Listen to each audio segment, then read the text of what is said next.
बोलती पुस्तके. ज्यांना वाचनाचा नाद त्यांना बोलती पुस्तके घाली साद.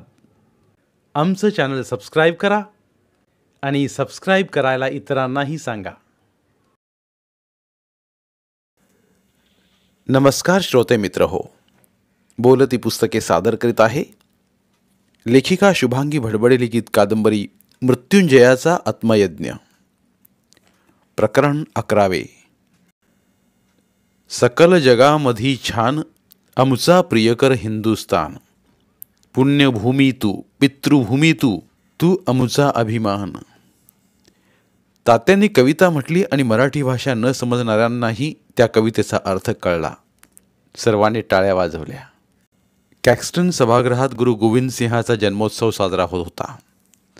1857चे स्वातंत्र्य समर लिहून झाल्यावर त्याने शिखांचा इतिहास लिहायला घेतला. ते गुरुमुखी भाषा शिकले. शिखांचे अनेक ग्रंथ त्यांनी वाचले. शीख सैनिकांना उद्देशून पत्रकं वाटली होतीच.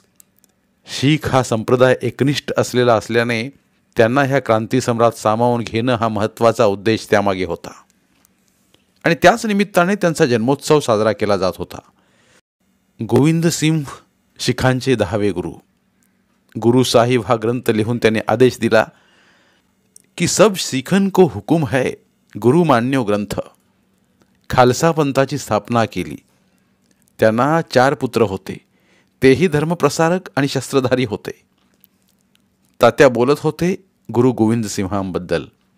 ते म्हणाले, एकदा महाराष्ट्रातले संत आणि शिवाजी महाराजांचे राजकीय गुरु श्री रामदास स्वामी गुरु गोविंद सिंहांना पंजाबमध्ये भेटले.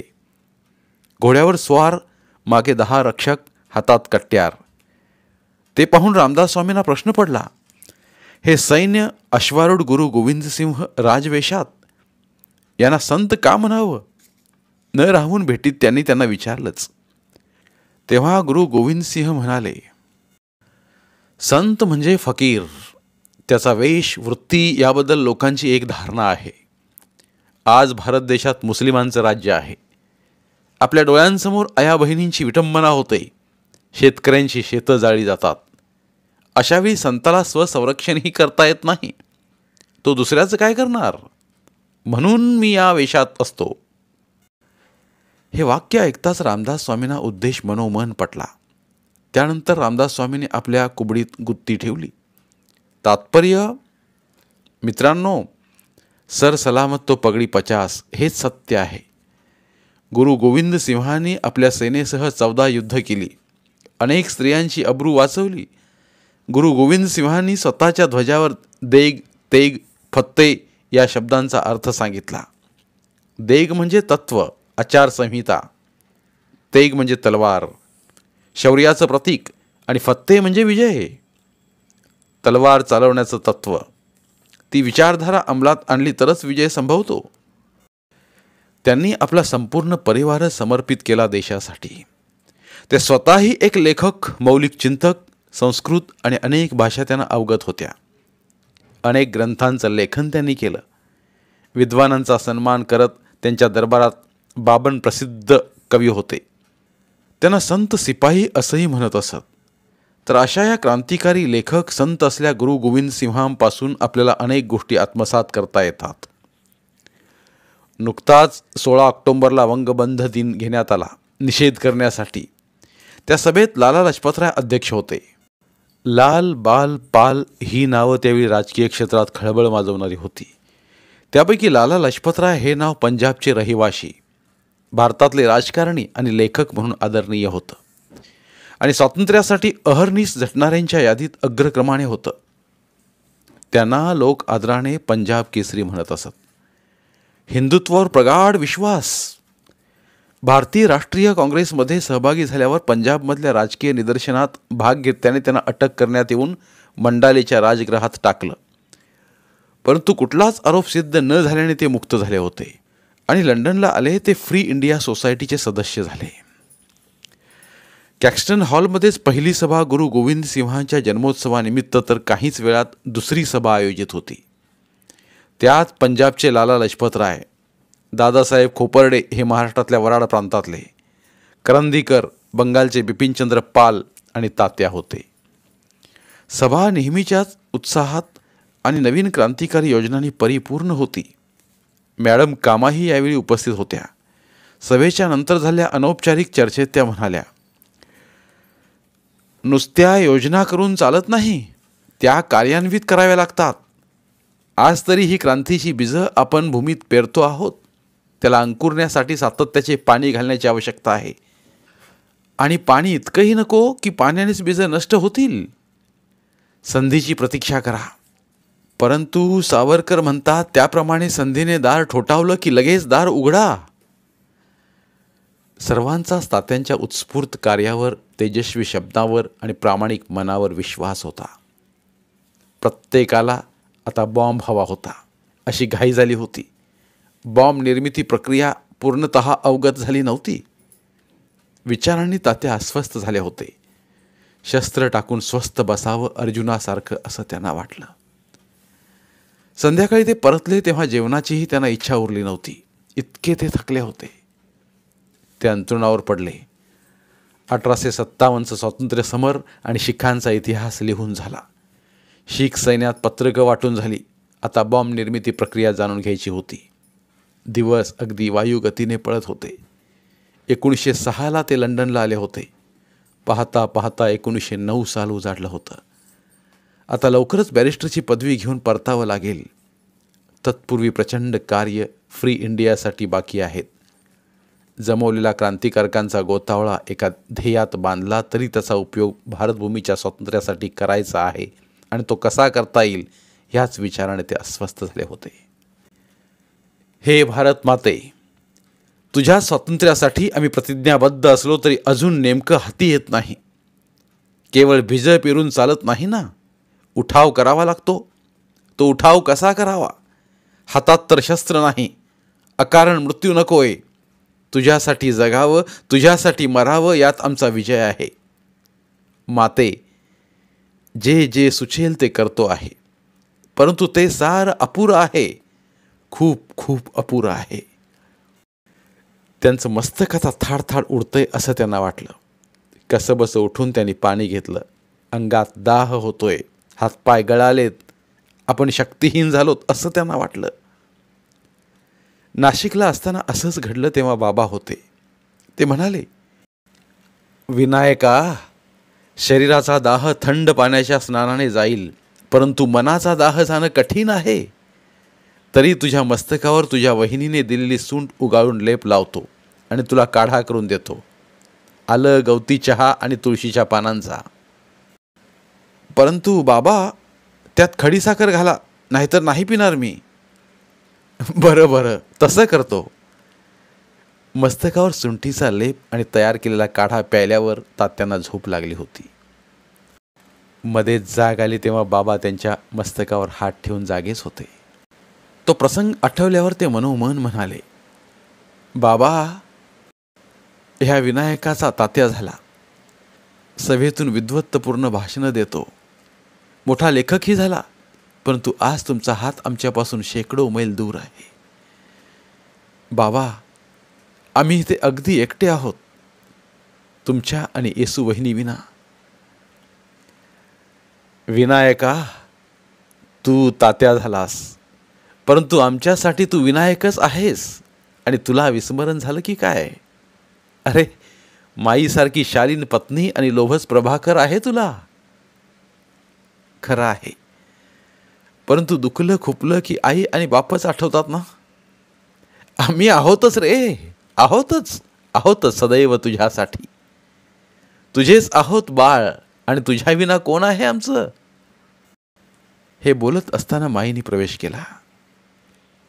आम्हीही आहोत म्हटलं. हा पहा येसू वहिनींनी करून दिलेला सुंठीचा लेप. आम्ही लावून देतो मस्तकावर. शांत डोळे मिटून झोपा. आता बरं वाटेल. जरा वेळाने काढाही घ्यावा. माई हळुवार हाताने सुंठीचा लेप मस्तकाला लावत होती. अति दगदग होते, कळतंय आम्हाला. परंतु ज्या भारतभूमीच्या स्वातंत्र्यासाठी तुम्ही जीव की प्राण करता आहात, त्यात आजाराला प्रवेश नाही. थकून नाही चालणार. विश्राम अजिबात नाही. तुम्ही म्हटल्याप्रमाणे आम्ही नित्य तुमचे ओजस्वी पोवाडे आणि गीतं त्याला गाऊन दाखवतो. आता तो छान हसतोय, तुम्हाला म्हणतोय, बाबा या ना मला भेटायला, मीच तुमचा प्रभाकर. अर्धवट ग्लानीत ते पाहत होते सारे मनाचे खेळ. काही वेळाने त्यांना दरदरून घाम आला आणि प्रचंड थकवा आला. ते कळवळून म्हणाले, हे भारत माते, अशी आमची स्थिती होऊ देऊ नकोस. 3-4 दिवसापासून थकवा होताच, काम करतच होतो. आता आज उठता येणार नाही इतकी पावलं जड झालीत. पुन्हा असं कधीच करू नकोस. आम्हाला शक्ती दे माते, माते आम्हाला शक्ती दे, शक्ती दे. आणि उठायला गेलेले तात्या क्षणात खाली कोसळले. तेवढ्यात सेनापती बापट दार उघडून आत आले. सावरकर, दाराला कडीही न लावता झोपतात की पहाटेपासून दार उघडं ठेवलं? हे बरं नाही. किती महत्वाची आणि गुप्त कागदपत्र आहेत तुमच्याकडे. ते बाहेरच्या खोलीतून आत येत बोलत होते, परंतु प्रतिसाद न आल्याने त्याने हाक मारली, सावरकर, सावरकर, कुठे आहेत? आणि झोपण्याच्या खोलीत त्यांनी प्रवेश केला आणि उठण्याच्या प्रयत्नात असलेले तात्या त्यांना दिसले.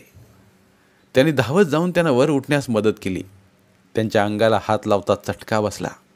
त्यांनी पटकन रुमाल काढून ओला केला आणि त्यांच्या मस्तकावर ठेवला. तात्यांना काही वेळाने जाग आली. सेनापती बापट यांना पाहून तात्या उठू लागले. तसं ते म्हणाले, उठू नका सावरकर, रात्रभर तुम्हाला ताप असावा, आता जरा कमी वाटतोय. आज विश्रांती घ्या. मी कुणाबरोबर तरी औषधं पाठवून देतो, ती अवश्य घ्या. कारण क्रांतीचं ध्येय गाठायचं असेल तर आजारी पडून चालणार नाही. खरं ना?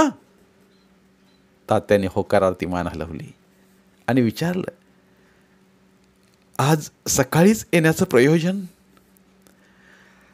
आनंदाचीच बातमी आणली होती, सांगतोच. म्हणजे ताडकन उठूनच बसाल आणि धावायलाही सुरुवात कराल? काय आहे अशी वार्ता? तुम्ही मला सांगितलं की पॅरिसला जावं आणि तिथल्या रशियन क्रांतिकारकांकडून बॉम्ब निर्मिती प्रक्रिया शिकावी. हो, सांगितलं होतं आणि गेलाही होतात तुम्ही. म्हणजे ती विद्या तुम्ही प्राप्त करून आलात? हो सावरकर, हो. हेमचंद्र दास आणि मिर्झा अब्बास हे पॅरिसला ह्याच कार्यासाठी गेले होते आणि योगी अरविंद घोष यांचे बंधू बारिंद्रनाथ घोषही तिथे होते. बारिंद्रनाथ स्वातंत्र्य सेनानी आणि पत्रकार आणि युगांतर साप्ताहिकाचे संस्थापकीय आहेत. त्याचे जवळचे मित्र स्वामी विवेकानंदांचे बंधू भूपेंद्रनाथ दत्त त्यांच्या अनुशीलन समितीत आहेत. त्यांना भेटलो. हो, आम्ही ऐकून आहोत. ह्या अनुशीलन समितीच्या ढाक्यातच 500 शाखा आहेत. पुलिन बिहारी दास त्याचं नेतृत्व करतात ना? बारिन घोषनी भवानी मंदिर नावाचं पुस्तक क्रांतिकारी जीवन संन्यासी धर्माने पालन करावं असं लिहिलंय. वर्तमान रणनीती हे पुस्तकही लिहिलंय त्यांनी. मला आश्चर्य वाटते सावरकर, इतक्या लोकांची माहिती तुम्हाला कशी असते? इतकी सारी कामं करून तुम्हाला परीक्षेचा अभ्यास कसा जमतो? बरं पुढे काय झालं? त्याने आपला व्यक्तिगत प्रश्न डावलल्याचं सेनापती बापट यांच्या लक्षात आलं. ते हसले. पॅरिसमध्ये येताना बारिन घोष ठरवूनच आले होते की बॉम्ब निर्मिती प्रक्रिया शिकायचीच. त्यांनी प्रिन्स क्रो पोर्टकिन याच्याकडून क्रांतिकारकांशी हात मिळवणीसाठी आवश्यक पत्र दिली. तुम्ही सांगितल्याप्रमाणे माहिती मिळाली आणि मी ती पत्र घेऊन पॅरिसला गेलो. मुंबई विद्यापीठाची शिष्यवृत्ती मिळवून मी तुमच्याप्रमाणे शिकायला लंडनला आलो. तिथे एक सुंदर रशियन मैत्रीण मला मिळाली. अरे, या घटनेचा तुमच्या मैत्रिणीचा आणि सुंदरतेचा काय संबंध? सांगतो सावरकर. माझ्या एडिनबरो इंजिनिअरिंग कॉलेजमध्ये ती एकमेव मुलगी आणि तिला स्वातंत्र्याचं आकर्षण. आणि तुम्हाला तिचं असंच ना? नाही सावरकर, तिचा उपयोग सफ्रासीनी मला बॉम्बचं मॅन्युअल दिलं, परंतु ते रशियन भाषेत होतं. इथे कोणाला ती भाषा येते? अखेर ॲना खोस ही माझी मैत्रीणच कामाला आली. ह्या रशियन मैत्रिणीने आपली परीक्षा बुडवून रशियन भाषेतील बॉम्ब निर्मिती प्रक्रिया ही पुस्तिका इंग्रजीत करून दिली. वा वा, खूप आनंदाची बातमी. माझी तब्येत एकदम ठणठणीत झाली. पुढे ऐका सावरकर. मी लगोलग त्या पुस्तिकेच्या 20 प्रती टंकलिखित करून घेतल्या. हेमचंद्र दास, मिर्झा अब्बास हे भारतात परत जात होते, त्यांच्याबरोबर पाठवल्या. बाबारावांना ती प्रत मिळेल आणि टिळकांनाही. वाह, छान. बघू ती प्रत. त्याने ती प्रत तात्यांच्या हाती दिली. ही तर भगवद्गीतेची 50 पानांची प्रत आहे. कर्म करण्यास प्रवृत्त करणारी आणि म्हणणारी निष्काम कर्म कर, मा फलेषु कदाचन. बापट, आपल्याला केवळ कर्म करायचं आहे आणि त्याची कर्मनिष्पत्ती काय होईल याचा विचारही करायचा नाही आपल्याला. तुमची तब्येत एकदम ठीक झालेली दिसते. हो हो, झाली. पुढचं सांगतो. त्या प्रती लगेचच गेल्या हिंदुस्थानात. एवढंच नव्हे तर ती लगेचच टिळकांना पोचवण्यात आली. मी तार करून विचारलं, आवश्यक असलेलं सामान मिळालं का? तर त्यांनी त्वरित उत्तर दिलं, हो, आपण पाठवलेली पोथी सुखरूप मिळाली. आता मी दिलेली प्रत तुमच्याकडं आहे. हवं तर त्याच्या प्रती काढून घ्याव्यात. बापट, एक एक काम करूया का? कोणतं? ह्या निर्मिती प्रक्रियेप्रमाणे एक बॉम्ब तयार करून उडवून पाहायचं का? सावरकर, सावरकर, परदेशात हे धाडस. उगा संशय जरी आला तर प्रत तुमच्याकडे आहे तरी पकडतील तुम्हाला. आणि प्रश्न तुमच्या अटकेचा नाही, त्या अटकेने तुमच्या योजनाच असफल होतील. अगदी बरोबर आहे बापट. भारतात सर्वत्र ही शस्त्र निर्माण व्हावीत म्हणून आम्ही मौन साधावं हे योग्यच आहे. परंतु एवढे प्रयत्न करायचे आणि निर्मिती प्रक्रियाच निष्फळ व्हायची, तसं तर व्हायला नको ना. आपण लाडू म्हणून पाठवायचो आणि ते दगड निघायचे, असं तर व्हायला नको ना. ते खरं आहे, परंतु परदेशात म्हणण्यापेक्षा इंग्रजांच्या भूमीत आहोत आपण, हेही खरं ना. सावरकर, भलतं धाडस अंगलट येऊ शकेल. बापट, आपण त्याचा प्रयोग करूच. आमच्या वरच्या मजल्यावर रिकामी जागा आहे, तिथे बॉम्ब तयार करू आणि शहराच्या बाहेर जाऊन त्याची सत्यता पाहू. खरं सांगू सावरकर, मीही खूप अधीर होतो, स्वतःला सावरून सांगत होतो. पण आता प्रयोग करूच. यासाठी लागणारे ॲसिड आणि 2 खास मित्र घेऊन उद्या रात्री येतो मी. बापट गेले आणि तात्या उठले. मन आणि शरीर दोन्हीही उत्साही होतं. त्यांच्या एकदम लक्षात आलं, बाबांनाही ही प्रत नक्कीच मिळाली असणार. अगोदरच अभिनव भारतमध्ये होणारी ज्वल जहाल प्रकाशनं यामुळे त्यांच्यावर शासनाची करडी नजर होतीच. मागच्या पत्रातच त्यांनी लिहिलं होतं, तात्याराव, सध्या आमचा सन्मान खूप वाढला आहे. आमच्या दिमतीला आता गोरे आलेत. येता जाता गोरे सैनिक हसून नमस्कार करतात. आमची आस्थेनं विचारपूस करतात. कधी घराचं दार ठोठावतात, उघडलं की विचारतात, आर यू ओके? आता आमची काळजी घेणारे गोरे सैनिक वरून तरी आमचे स्नेही दिसतात. इतकी आमची चिंता रोज कोण बरं करणार? मुख्य म्हणजे तुम्ही लिहिल्याप्रमाणे पुस्तकाची प्रत आमच्यापर्यंत अद्याप पोहोचली नाही. त्यातल्या ठिणग्यांनी मध्येच पेट तर घेतला नाही. तुम्ही अधूनमधून पाठवलेले व्यंगात्मक लेख आणि स्पष्ट लेख आम्ही विहारी काळ याकडे पाठवून ते प्रसिद्ध झालं. हळूहळू का होईना अंधार आता प्रकाश मार्गाकडे चालू लागलाय. चिंता नसावी. तुमचं अभिनव भारतचं कार्य तितक्याच वेगात चालू आहे. आम्ही तुमच्या येण्याची प्रतीक्षा करीत आहोत. तशीच प्रतीक्षा आहे तुमच्या येसू वहिनीला आणि तुमच्या माईंनाही. येसू वहिनी तिच्या युवती संघात वेळ घालवते. तिच्यावरही गोरे सैनिक लक्ष ठेवून असतात. आताही बॉम्ब निर्मितीची प्रत मिळाली तर बाबा ती नक्की लपवून ठेवतील माळ्यावर. परंतु एकूण सारं चित्र कठीणच आहे. आलोच लवकर. हे 1908 साल चालू आहे. बस 1909च्या शेवटी आलोच. तुमच्याशिवाय आम्ही अपूर्णच आहोत. भूमाता आमची व्याकुळ होऊन प्रतीक्षा करतेच आहे. शिवाय आमच्या प्रिय प्रभाकरला पाहायला आम्ही अत्यंत उत्सुक आहोत. माई, तुम्हाला सोडून ही 3 वर्ष झालीत. येतोच लवकर. थोडेसेच दिवस फक्त. ते उठून खिडकीजवळ गेले. खिडकी उघडली. कोवळं ऊन वृक्षलतांवरून झोके घेत धर्तीवर येत होतं. कर्झन वायलीची हत्या असं सांगत तळमजल्यावरून वरच्या इंडियन नॅशनल असोसिएशनच्या सभागृहात एक जण धावतच आला. धावत आल्याने त्याला प्रचंड धाप लागली होती. सारेच त्या वार्तेने थरारले. तात्या आणि आचार्य पुढे गेले. कोणी केली हत्या? आचार्याने विचारलं. मदनलाल धिंगराने. काय? तात्याने अत्यंत आश्चर्याने विचारले. मनातून त्यांना पूर्ण विश्वास होता की मदनलाल धिंगराच हे साहस करू शकतो. ते शांतपणे उभे होते. इंडियन नॅशनल असोसिएशनचा वार्षिक समारोह इम्पिरियल इन्स्टिट्यूटच्या जहांगीर हॉलमध्ये साजरा होत होता. त्यासाठी सारे जमले होते. ही संस्थाच मुळी इंग्रजांची महती भारतीयांना सांगण्यासाठी स्थापन केली होती. भारतातले अनेक तरुण ह्याचे सभासद होते. भारतातून केम्ब्रिज विद्यापीठात शिक्षणासाठी आलेले तरुण, सुंदर आणि श्रीमंत जवाहरलाल नेहरूंना तात्यांना पाहण्याची उत्सुकता होती. परंतु ते मात्र त्यांना अद्याप दिसले नव्हते.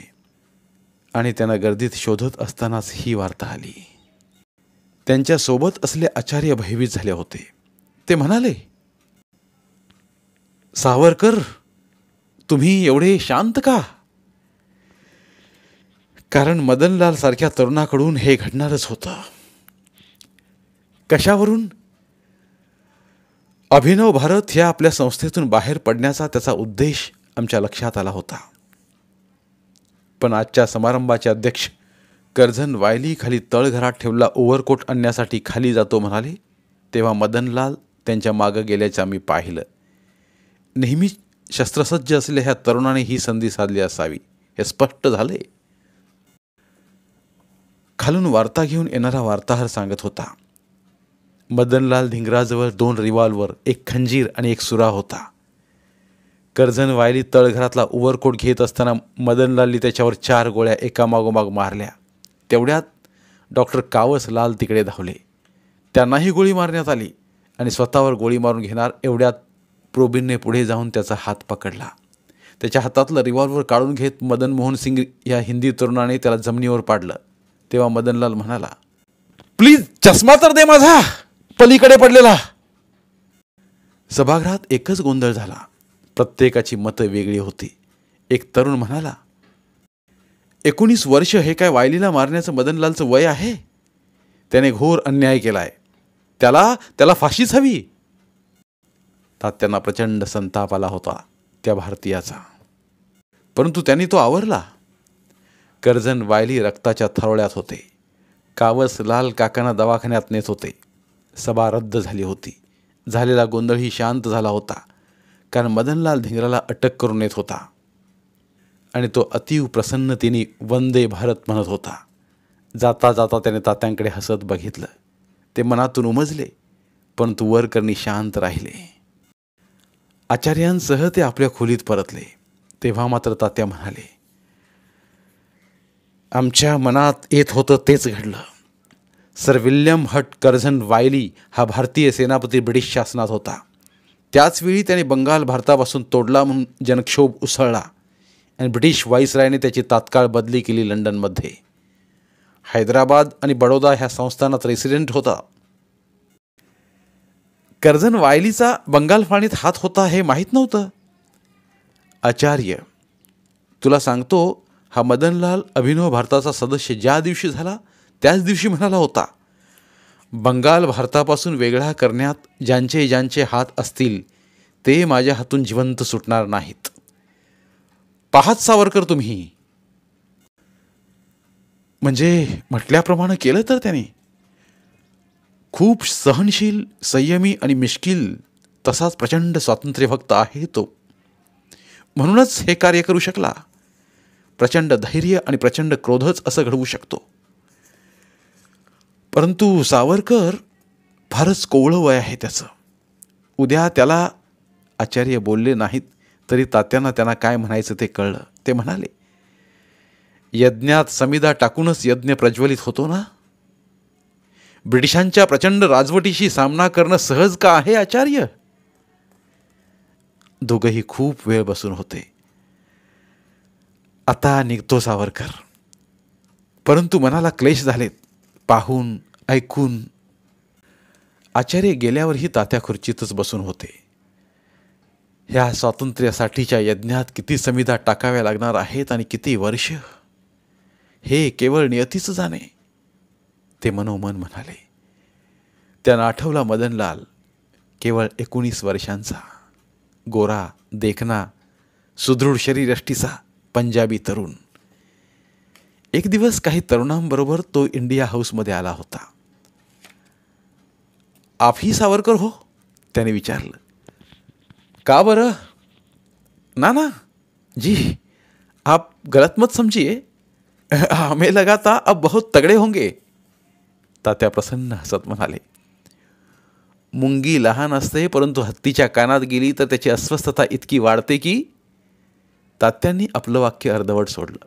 मदनलालही हसला, अगदी अगदी मनापासून. त्याचा हसरा लोभ चेहरा ते क्षणभर पाहतच राहिले. त्याचे श्रीकृष्णासारखे मिश्किल डोळे आणि अधरावरचं हसू त्यांना आवडलं. कसा आलास मदनलाल? भारत भूमि के लिए जितना स्नेह आपको है उसके कई गुना अधिक हमें है, इसलिए मिलने चला आया बस. तो स्वतःच खुर्चीवर बसला. श्रीमंताचा हा मुलगा खरंच देशाभिमानी असेल का, अशी शंका तात्यारावांच्या मनात आली. तेवढ्यात कुणीतरी बोलताना म्हणालं, इंग्रज आणि जपान्यांच्या युद्धात सरशी झाली ती शूरवीर जपान्यांची. त्यावेळी ताडकन खुर्चीवरून उठून तो म्हणाला, हिंदुस्तान का इतिहास देखो, कितने शूरवीरों का जिक्र है उसमें. हिंदुस्तान में शूरवीरों की कमी नहीं है. इंग्रज बाईकडे पेईंग गेस्ट म्हणून राहत असल्या त्याला त्याच्याच इंग्राजलेल्या मित्राने विचारलं, कैसे सिद्ध करोगे मदनलाल? कैसी होगी तुम्हारी परीक्षा? कैसे भी ले लो, कैसे भी ले लो, त्याने आव्हान दिलं. तिथे एक टाचणी पडली होती. ती त्या मित्राने त्याच्या हातात टोचायला सुरुवात केली. हा शांतच. मित्राला चेव आला. तो टाचणी टोचतच होता. बाकी ओरडत होते, परंतु मित्र आता पेटूनच उठला होता. त्याने ती टाचणी इतकी जोरात दाबली की आर पार गेली, परंतु मदनलाल हसतच होता. तात्यांना नवल वाटलं. रक्ताची धार ओघळताना शांत हसत असणारा हा तरुण निश्चितच स्वमताचा, स्वदेशाचा अभिमानी आहे, यात संदेहच उरला नव्हता. नंतर अनेकदा तो एकटाच येऊ लागला. अनेक रात्री जागून त्याने तात्यांकडून अनेक विद्यमान घटना समजून घेतल्या. तात्या म्हणाले, मदनलाल, काही लोक शस्त्राने लढतात, काही शब्दांना शस्त्र करून तीव्र प्रहार करतात. यात महाराष्ट्राचे लोकमान्य टिळक आले. तुझी भेट होण्यापूर्वी त्यांच्या इंग्रजाविरुद्ध लेखांमुळे इंग्रज सरकारने 23 जुलै 1908 त्यांना अटक केली. निषेध सभा इंडिया हाऊसमध्ये घेतली. तेव्हा नामदार गोपाळकृष्ण गोखले यांना आमंत्रित केलं, परंतु ते आले नाहीत. क्यों? कारण ते समाजवादी होते. राजनीती खेळताना अहिंसा मार्गावर त्यांना जायचं होतं. असली जहाल भाषा आणि शब्दक्रांती त्यांना रुचली नसावी. बंगाल आणि पंजाब जसा सळसळत्या रक्ताचा आहे, तेवढा महाराष्ट्र नाही. आप स्वयं ज्वालामुखी हो. आपका परिवार भी आपके साथ है. और क्या चाहिए? आपने निषेध व्यक्त किया की नाही? हो, मी बातमीपत्रात लिहिलं. महाराष्ट्राच्या विभूषणाला, आर्य धर्माच्या अभिमानाला, नीतिमत्तेच्या निपुणतेला आणि स्वदेशी प्रीतीच्या उद्भवाला ह्या बाळ गंगाधर टिळकांना काळे पाणी ब्रह्मदेशातल्या तुरुंगात पाठवणी केल्यापासून ज्याच्या हृदयात द्वेष आलेला नाही आणि ज्याच्या मस्तकात भयंकर खळखळाट झालेला नाही, असा खऱ्या अंतकरणाचा एकही हिंदू दुर्मिळच आहे. राष्ट्राचा प्रश्न येताच पक्षभेद, विचारधारा विसरून ऐक्य प्रकट करण्याची ही वेळ आहे. ह्या ऐक्यवृत्तीला नामदार गोखले यांनी गालबोट लावले आहे. बढिया, बढ़िया सावरकर, बढ़िया। आप जितना क्रांतिकारी विचार बोलते हो उसे अधिक आपकी लेखनी बोलती है। बदनलाल एक दिवस येऊन म्हणाला, सावरकर, मैं अभिनव भारत छोड़कर जा रहा हूं। तात्या म्हणाले, असं का अचानक? कुछ गल नहीं है जी, मैं इसलिए इंडियन नेशनल में जाना चाहता हूं कि उनका हाल मुझे पता चले, उनकी चाल मैं समझ सकूं। लेकिन आप यह किसी को बताना नहीं, और मैं तुम्हें यह बताना चाहता हूं कि समय आने पर स्वयं को सिद्ध कर दूंगा कि मैं आपके साथ हूं। आणि तो गेला होता। भेटी कमी झाल्या होत्या, त्याचा तो मिश्किल हसणारा चेहरा त्यांना आठवत होता। आज संधी येताच त्याने कर्झन वायलीला बंगालची फाळणी केली म्हणून अलगद टिपलं होतं। त्याला सार्जंट पकडून घेऊन गेले। कर्झन वायलीच्या हत्येबद्दल त्याला फाशीही होणारच, ते मनातून व्याकुळ झाले। काहीच महिन्यांपासून परिचय झालेल्या ह्या मदनलालनी त्याच्या मनात आपुलकीचं स्थान निर्माण केलं होतं। त्याला इंग्रजी संगीत आवडत होतं, नृत्य संगीत ह्यात त्याला आवड होती। राहायचाही दिमागधार। कोटावर गुलाबाची फुलं लावून ऐटीत फिरायचा, निर्भय होता तो। तात्या खुर्चीवरून उठले आणि कपडे बदलून बिछाण्यावर झोपले, परंतु त्यांना काहीच करावंसं वाटेना। आणि एकदम त्यांना आपला मुलगा प्रभाकर आठवला। आपण विवाह केलाय तो आपले क्रांतिकारी विचार आपल्या पुढच्या पिढीत यावे म्हणून। एवढ्या ब्रिटिश साम्राज्याला पराजित करणं कितीही म्हटलं तरी सहज सोपं कार्य नाहीच। प्रभाकरने अशा कोवळ्या वयात इतका तीव्र संताप प्रगट करून मदनलाल सारखं कोठडीत जाण्यापेक्षा संघटन करूनच एक भाग तरी आपल्याला जिंकता यावा हे सामर्थ्य ठेवायला हवं। ते मनोमन हसले। अजून तरी निरागस भावनेने विश्व न्याहाळण्याचे त्याचे दिवस आहेत। उगाच भविष्याचा विचार करतो आहोत आपण। तरुणांचं काही खरं नाही, आपणही त्यातलेच आहोत। परंतु आपल्याला बाबांनी अण्णांनी धीर धर, घाई करू नकोस असं सांगितल्याने प्रत्येक क्षणी विचार करतो। सेनापती आणि फौज पुढे गेल्यावर निशाण सांभाळून ठेवणारे मधल्या फळीवर आपण असतो। तत्पूर्वी 30 एप्रिल 1908ला खुदिराम बोसनी मुझफ्फरपूरला बॉम्बचा स्फोट केला। अत्याचारी दंडाधिकारी किंग्सफोर्डला मारायचं होतं।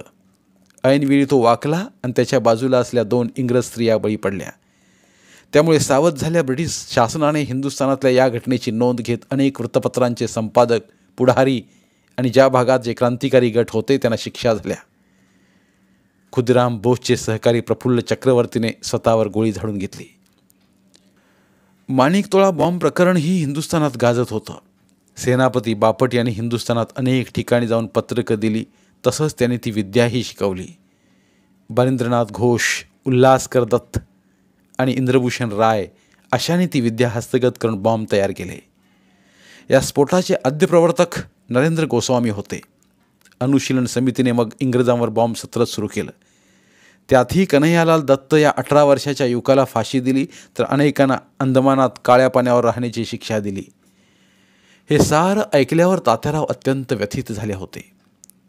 सुरुवात तर खुदिराम बोसनी केली होतीच, परंतु इंग्रज जसे अत्यंत सावध झाले तसेच क्रांतिकारीही झाले। बारिंद्रनाथ आणि अरविंद घोष यांचा माणिकतोळा हा एकच बगीचा होता। तिथे गुप्त बैठक होती। सावध इंग्रज सरकारला ही माहिती मिळाली आणि इंग्रजांनाच बॉम्ब षडयंत्राचा पता मिळाला। आणि तिथे असलेले अनेक बरिंद्रनाथांचे मित्र मिळून 50 लोक होते। त्यातले पळून गेल्यावर 35 लोकांवर खटला भरला। कन्हैयालाल दत्त माफीचा साक्षीदार झाल्यावर क्रांतिकारकाने त्याला मारलं। असे अनेक त्यात गोवले गेले। अनेकांना अंदमानात पाठवलं। तात्यारावांना समाधान होतं की आता बंगाल आणि पंजाब संघटित झाला आहे। महाराष्ट्र टिळकांच्या तुरुंगवासाने मनातून क्षुब्ध आहे।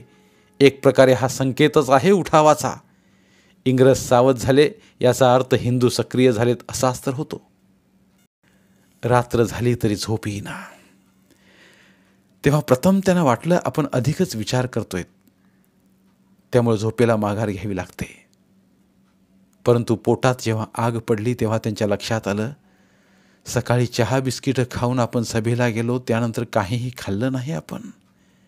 आल्यावर जेवण तयार करायचं ठरवलं होतं, कारण इंडिया हाऊसमधल्या चतुर्भुज आचार्याला घरी हिंदुस्थानात जायचं होतं। काम जरी वाढलं तरीही त्याच्या सामानात 8-10 बॉम्ब गुपचूप हिंदुस्थानात गेले होते। त्याने दूध आणि बिस्किटं खाल्ली आणि ते पुन्हा अंथरुणावर झोपले. आता मात्र त्यांना स्वस्थ झोप लागली. पहाटे पहाटे त्यांना एक स्वप्न पडलं. घरात शिरता शिरता वहिनीला हाक मारली. वहिनी आणि बाळ धावतच आले. किती जोरानं हाका मारता भाऊजी. कढी उतू जात होती, तीही उतरवायला वेळ तर लागेलच ना. वहिनी, आज तुझ्यासाठी काय आणलं असेल ओळख? मला नाही ओळखता येत. कशी ग तू पटकन हातातली शस्त्र पराजित योद्ध्यासारखी टाकून देतेस? प्रयत्न तर करायचा. मी तुझ्यासाठी लाल हिरव्या काचेच्या बांगड्या आणि सागरगोटे आणलेत. अय्या, खरंच? तिचा चेहरा आनंदाने फुलला होता. पुण्याच्या मंडईत मित्राबरोबर गेल्यावर अनेक वस्तूंचा मोह होता, परंतु पैसे लागत होते प्रत्येक गोष्टीला. ते कुठून आणायचे? आणि माईला? ती चटकन म्हणाली. माईनाच विचारलं होतं, ते म्हणून गेले. पण अण्णा गेल्यावर घरातली लक्ष्मी आणि तिचे अलंकार संपत चालले होते. कधीतरीच्या हाताला काच बसतील अशा जुन्या कळकट झालेल्या हिरव्या 4-4 बांगड्या वहिनीच्या गोऱ्यापान हातात होत्या. हातातल्या गोठ, पाटल्या, तोडे, बांगड्या आता सोनाराकडे गेल्या होत्या. याची जाणीव मनात तीव्रतर होती आणि कधीतरी त्यांच्या मनाने प्रतिज्ञाही केली होती. हे आमच्या प्रिय वहिनी, तुला पुन्हा लक्ष्मीसारखं सालंकृत करीन. तुझ्या मनाच्या सौंदर्याने चंद्र, सूर्य, तारेही झाकोळले आहेत. तू मूर्तिमंत सौजन्य आहेस. तूच संस्कार, संस्कृती आणि जीवनाची शाश्वत मूल्य आहेस. त्यागाचा दृष्टांत आहेस तू, ते मनोमन म्हणाले. खरं मंडईत गेल्यावर त्यांना वहिनीचे हातच दिसले होते. आता प्रश्न विचारल्यावर ते माईंना गृहीत धरून बोलून तर गेले. माई कुठे आहेत? आत्ताच शेजारी काकूंकडे गेली या. ते मागे वळून काकूंच्या घराकडे निघाले. माई निरोप देऊन येत होत्या. येता येता तात्या म्हणाले, माई, वहिनींसाठी लाल हिरव्या काचेच्या बांगड्या आणि तुम्हा दोघींना खेळायला सागरगोटे आणलेत. त्यांचा भाव ओळखून माई म्हणाल्या, आश्चर्यच म्हणायचं. येसू वहिनींसाठी मीही सोनेरी वरखाच्या बांगड्या आणायला काकूंकडे कासार आल्याचं कळताच गेले होते. बघा तुमच्या लाल हिरव्या बांगड्यात ह्या सोनेरी कशा उठून दिसतील. आणि तुमच्यासाठी आहेत की माहेराहून आलेल्या. वहिनीकडे सोन्याच्या नाहीत म्हणून आम्हीही काढूनच ठेवल्यात. खरं तर सावरकरांचं घरानं मिळणं हाच सर्वश्रेष्ठ अलंकार आहे आमच्यासाठी. दोघं बोलत घरी आले होते.